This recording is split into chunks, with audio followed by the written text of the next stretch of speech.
Meaning of Edgar Wallace. Edgar Wallace. Edgar Wallace.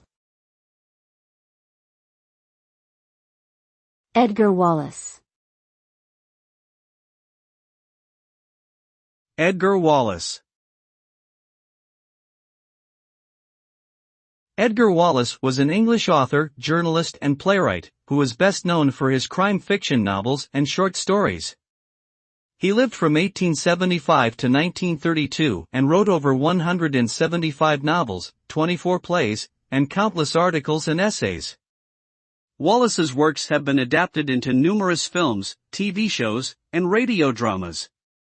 His most famous creation is the character of Inspector Japp, who appears in several of his novels. Wallace's writing style is characterized by fast-paced action, suspenseful plots, and intricate twists and turns.